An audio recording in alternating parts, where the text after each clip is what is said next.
চূড়ান্ত ভোটার তালিকা প্রকাশ। অরবিন্দ পঞ্চায়েতের 17/37 বুথে 5 জনের নাম বাদ। আজ চূড়ান্ত ভোটার তালিকা প্রকাশিত হতেই বিভিন্ন এলাকায় তা নিয়ে শুরু হয়েছে চর্চা। জলপাইগুড়ি সদর ব্লকের অরবিন্দ গ্রাম পঞ্চায়েতের 17/37 নম্বর বুথে চূড়ান্ত তালিকা হাতে পেয়ে দেখা যায় মোট 608 জন ভোটারের মধ্যে 5 জনের নাম ডিলিট হয়েছে এবং 10 জনের নাম আন্ডার এডুকেশন ও রয়েছে। এমনটাই সংবাদ মাধ্যমের মুখোমুখি হয়ে জানিয়েছেন সংশ্লিষ্ট বুথের বিএলও। পাশাপাশি ভোটার তালিকা প্রকাশের পর থেকেই সংশ্লিষ্ট বিএলওর ফোনে একের পর এক কল আসছে। এলাকার বহু ভোটার ফোন করে জানতে চাইছেন চূড়ান্ত ভোটার তালিকায় তাদের নাম রয়েছে কিনা। চূড়ান্ত তালিকা প্রকাশের পর স্বাভাবিকভাবেই এলাকায় বাড়ছে কৌতূহল ও ব্যস্ততা। জলপাইগুড়ি থেকে খাদিমুল ইসলামের রিপোর্ট, বিগ নিউজ বাংলা। আপনার কতজন লিস্ট হাতে পেলেন? ফাইনাল লিস্ট, স্যারের ফাইনাল লিস্ট পেয়েছেন? হ্যাঁ, ফাইনাল হাতে একটু আগেই আমরা পেলাম বিডিও অফিস থেকে। 608 জনের আমার নাম আছে এখানে। তার মধ্যে 5 জন ডিলিটেড দেখাচ্ছে এবং 10 জন এডুকেশন দেখাচ্ছে আন্ডার। এর মধ্যে এখন আমাদেরকে আবার ডেকে পাঠানো হয়েছিল, এগুলো জাজদের আন্ডারে আছে, সেগুলো হবে কিনা আমরা জানি না। হয়তো বলেছে যতদিন পর্যন্ত নমিনেশন সাবমিটের লাস্ট ডেট থাকবে ততদিন পর্যন্ত এদের নাম সাপ্লিমেন্টারি হিসাবে আসার সুযোগ রয়েছে। কিন্তু যেগুলো ডিলিটেড হয়ে গেছে সেগুলো হয়তো আর হবে না এবং তাদেরকে 5 দিনের জন্য সময় দেওয়া হয়েছে, যে 5 দিনের মধ্যে তারা বিডিও অফিসে জানাতে পারবে।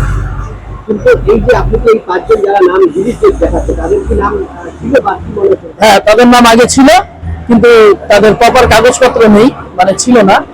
তারা হচ্ছে নো ম্যাপিং এর মধ্যে ছিল। হ্যাঁ, কয়েকজন হিয়ারিং এ গেছিলেন কিন্তু তারা তাদের আশ্বস্ত করতে পারেনি যে যা যা কাগজপত্র প্রয়োজন ছিল সম্পূর্ণ কাগজ দিতে পারেনি। হয়তো তারা পরবর্তীতে যদি জোগাড় করতেও পারে তাহলে তারা আবার অ্যাপ্লিকেশন করতে পারবে।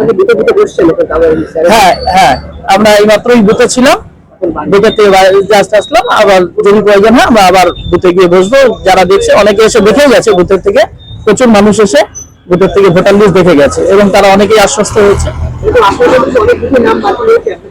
হ্যাঁ, যা শুনছি আমরা তাতে প্রতি বুথেই বেশ কিছু নাম বাদ গেছে। আমার নাম সঞ্জয় কুমার ঘোষ, আমি প্রধান শিক্ষক স্কুলের এবং 17/37 পার্টের বিএলও। হ্যাঁ হ্যাঁ দেখেছি। হ্যাঁ, আমার ফ্যামিলির সবার নামই উঠেছে। লাস্ট আজকে যে পাবলিশড হলো সেই লিস্টে আমাদের সবারই নাম উঠেছে। এটা তো ফাইনাল লিস্ট বলছে, বেরোচ্ছে এটা তো ফাইনাল লিস্টই। হ্যাঁ, তাতে কি আপনাদের নাম সবারই আছে, আমার পরিবারের সবারই নাম আছে। কতটা আশ্বস্ত হলেন? না, একটা তো চাপা টেনশনের মধ্যে ছিলাম যে কোনো ভুল হয়েছে নাকি বা কিছু হয়েছে নাকি। নাম দেখে খুব আনন্দিত লাগলো, নতুন ভোটারে এখন নতুন নাম উঠেছে। সুব্রত ঘোষ। আচ্ছা, ভোটে গেলে এক্ষেত্রে এই যে নামগুলো যে বাদ হলো, এতগুলো নাম বা এই যে বর্তমান যে স্যারের এই লিস্ট, এসে কি ভোটের ফলে দেখুন, রাজনৈতিক ভাবে কার কি লাভ লোকসান হবে সেটা বোঝা যাচ্ছে না এখনো পর্যন্ত। মোটামুটি তো আমাদের পাড়াতে সেরকম তো কোনো রকম কোনো নাম সেরকম বাদ যায়নি যে ভোটের একটা প্রবলেম করবে বা কোনো রকম কোনো কিছু হবে।